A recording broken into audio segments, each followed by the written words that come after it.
ஆதி என்னும் பராபரையே, அன்பான மனோன்மணியே, ஜோதி எனும் பஞ்சகத்தாரே, சொற்பெரிய கரிமுகனே, தீது நீக்கும் கந்தவளே, திருத்துகின்ற குருநாதர்களே, 18 சித்தர்களே, பண்பான பரமசிவமே, ஓதியே ஜோதிடங்கள் உரைப்பதற்கு நார விந்து வடிவாக நல்ல துணை ஆவீரே. உலகில் உள்ள தமிழ் பேசும் அனைத்து நல் உள்ளங்களுக்கும் மற்றும் ஜோதிட சான்றோர்களுக்கும் மூத்தோர்களுக்கும் ஆர்வலர்களுக்கும் மற்றும் இந்த காணொலியை காணும் உங்களுக்கும் ஆஸ்தோராஜின் இனிய நல்வணக்கங்கள். ஜோதிடம் ஆயக்கலைகள் 64 ஒன்று என்று சொல்லப்பட்டிருக்கிறது. இது 8வது கலை என்றும் அறிவுறுத்தியிருக்கிறார்கள். இந்த கலையின் மூலம் சொல்ல இயலாத அல்லது புதிதாக ஒரு தகவல்களை மற்ற ஒரு கலையிலிருந்து எடுத்துவிட முடியுமா என்றால் என்னுடைய அனுபவத்தில் இல்லை என்று கருதுகிறேன். ஏன் என்று கேட்டால், ஒரு மனிதனுடைய ஆதி முதல் அந்தம் வரை எந்த காலகட்டத்தில் எப்படி இருப்பான் என்று வரையறுத்து பேச முடிகிறது இந்த கலையின் மூலம். வரையறுத்து பேச முடியாமல் போகிறது என்று வைத்துக் கொள்வோமானால் அது நமக்கு போதுமான அளவுக்கு அனுபவமும் அறிவும் இல்லை என்பதை தவிர மற்ற காரணங்கள் நிச்சயமாக இருக்க முடியாது. அந்த வகையில் பார்க்கும் பொழுது ஒவ்வொரு கலைகளும் விஷயங்களும் வித்தைகளும் செயல்களும் நடவடிக்கைகளும் அனைத்தையும் சுட்டி காட்டுகிறது. இந்த 9 நவகிரகங்கள் சேர்ந்த பஞ்சபூதங்கள் சேர்ந்த இந்த ஜோதிட கலை. அப்படி பார்க்கும் பொழுது புராண காலத்திலேயே நிறைய நிகழ்வுகளை நவகிரகங்களினுடைய சேர்க்கைக்கும் பார்வைக்கும் அல்லது அதனுடைய தன்மைக்கும் ஏற்றமாறு நடந்திருக்கிறது என்பதை நிறைய கதைகளும் நிறைய புராணங்களும் நிறைய இதிகாசங்களும் நிறைய புதினங்களும் நிறைய சுவடிகளும் அடையாளம் காட்டியிருக்கிறது. அப்படிப்பட்ட சில விஷயங்களை இன்று பார்ப்போம். ஜோதிடம் வருங்கால நிகழ்வுகளை எவ்வளவு துல்லியமாக கூறியுள்ளது என்பதை நாம் மகாபாரதம் மற்றும் இராமாயண இதிகாச காவியங்களிலும் பைபிளிலும் காணப்படும் கதைகளும் குறிப்புகளும் ஆச்சரியப்படும் அளவுக்கு இருக்கின்றன. இதுபோல் பல சரித்திர நூல்களை புரட்டினாலும் பல வியப்பான விஷயங்களை நாம் காணும் பொழுது நாம் ஆச்சரியத்தில் மூழ்கி போகிறோம். கம்சன் தன் தங்கைக்கு பிறக்கும் 8வது குழந்தையால் உயிருக்கு ஆபத்து நேரும் என்று ஜோதிடம் சொல்லியதாகவும் தங்கையையும் அவளது கணவனையும் சிறையில் அடைத்து பிறந்த குழந்தைகள் அனைத்தையும் கொண்டார். ஆனாலும் கிருஷ்ணன் தப்பித்து கடைசியில் கம்சனை வதம் செய்ய ஜோதிடம் உண்மையானது என்பது போல் அடையாளம் காட்டப்பட்டுவிட்டது. இதேபோல் இயேசு கிறிஸ்து பிறந்தபோது ஏரேது மன்னன் அரசவையிலிருந்து ஜோதிடர்கள் யூதர்களுக்கு ஒரு குழந்தை பிறந்திருப்பதாகவும் அந்த குழந்தை யூத மக்களுக்கு தலைவனாக மாறுவான், ஏரேது மன்னனின் பரம்பரை ஆட்சியை அது அழித்து முடிவுக்கு கொண்டு வருவான் என்று சொல்லியிருக்கிறார்கள். எவ்வளவோ ஏரேது மன்னன் தன் நாட்டில் உள்ள அனைத்து ஆண் குழந்தைகளையும் கொன்றுவிட உத்தரவிட்டிருக்கிறார். ஆனாலும் இயேசு தப்பித்தார், யூத மக்களினுடைய தலைவரானார். ஜோதிடம் உண்மையானது. நெப்போலியன் காலத்தில் வினோர் மாண்ட் என்ற ஒரு பெண் ஜோதிடர் இருந்தார். அவர் மாஸ்கோவின் மீது நெப்போலியன் படையெடுத்தால் தோல்வி நிச்சயம் என்றார். அதன்படி நெப்போலியன் தோல்வியை தழுவினான்.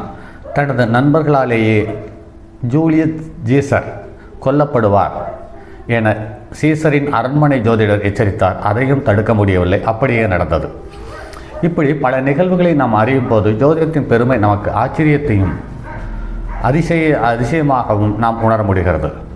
இயற்பியலின் தந்தை சார் ஐசக் நியூட்டன் அவர் அறையில் நூற்றுக்கணக்கான விஞ்ஞான நூல்கள் சார்ந்த தகவலையும் வைத்திருந்தாராம். அதை கண்ணுற்ற அவர் மாணவர் ஹாலி என்ற விஞ்ஞானி இங்கு மூட நம்பிக்கை வளர்க்கும் ஜோதிட புத்தகங்கள் தேவையா என்று கேட்டாராம். அதற்கு நியூட்டன், ஜோதிட கலை குறித்து தான் முழுவதுமாக கற்றிருக்கிறேன், எனவே அதில் இருக்கும் உண்மையை அறிந்து மதிப்புமிக்க புத்தகங்களை வைத்திருக்கிறேன். உனக்கு ஜோதிடம் பற்றி ஏதேனும் தெரியாததால் உனக்கு நீ எதிர்க்கிறாய் என்றாராம். எனவே ஜோதிடம் பற்றிய தவறான விமர்சனம் செய்பவர்கள் முதலில் ஜோதிடத்தை முழுமையாக படிக்க வேண்டும், அதன் பிறகு விமர்சிக்க வேண்டும். ஜோதிடத்தை படிக்காமலேயே குருட்டுத்தனமாக விமர்சிப்பது என்பது கேலி கூத்தாகும் என்று தன்னுடைய மாணவனை சத்தம் போட்டிருக்கிறார். எடையுள்ள எந்த பொருளுக்கும் ஈர்ப்பு விசை உள்ளது. நமது பூமிக்கும் ஈர்ப்பு விசை உண்டு, அந்த புவியீர்ப்பு விசை என்கிறோம். அதேபோல் எல்லா கிரகங்களுக்கும் ஈர்ப்பு விசை உண்டு. அதன் அளவு, எடை மற்றும் அது சார்ந்த விஷயங்கள் மூலமாக அந்த புவியீர்ப்பு விசையினுடைய தன்மை ஏற்ற இறக்கத்தில் வருகிறது என்பதை தவிர மாற்று கருத்து இருக்க முடியாது. ஒவ்வொரு கிரகமும் அதனுடைய சுற்றுவட்ட பாதையில் சுழலும் போது அதை பற்றி ஒவ்வொரு மின்காந்த மண்டலம் உருவாகிறது. அதன்படி மின்காந்த ஈர்ப்பு விசை, மின்காந்த மண்டலம் ஆகிய இரு சக்திகளுக்கும் மத்தியில் பூமியின் மேல் தாக்கத்தை உருவாக்குகிறது. இந்த விஞ்ஞான அடிப்படையில் அமைந்த உண்மைதான் ஜோதிடம். ஒவ்வொரு கிரகமும் பூமிக்கு அருகில் வரும் பொழுது, அதை விட்டு விலகிச் செல்லும் பொழுதும், அல்லது ஒன்றுக்கு மேற்பட்ட கிரகங்களின் மேற்பட்ட சேர்க்கைகள் ஏற்படும் பொழுதும், ஒரு நேர்கோட்டில் வரும் பொழுதும், ஒன்றுக்கொன்று 90 பாகை, 180 பாகை, 270 பாகை என்ற கோணங்களில் வரும்போதும் என்னென்ன மாறுதல்கள் ஏற்படும் என்பதை ஜோதிடக்கலை விஞ்ஞானபூர்வமாகவும் சரி, இயல்பாகவும் சரி தெளிவாக விளக்கித் தருகிறது என்பதில் மாற்று கருத்தில்லை. இந்த கூற்றில் குரு சனி செவ்வாய் குரு ப்ளஸ் சனி, செவ்வாய் ப்ளஸ் சனி, சூரியன் ப்ளஸ் சனி கிரக சேர்க்கைகளை ஆராய்ந்தால் பல வரலாற்று உண்மைகள் விளங்கும்.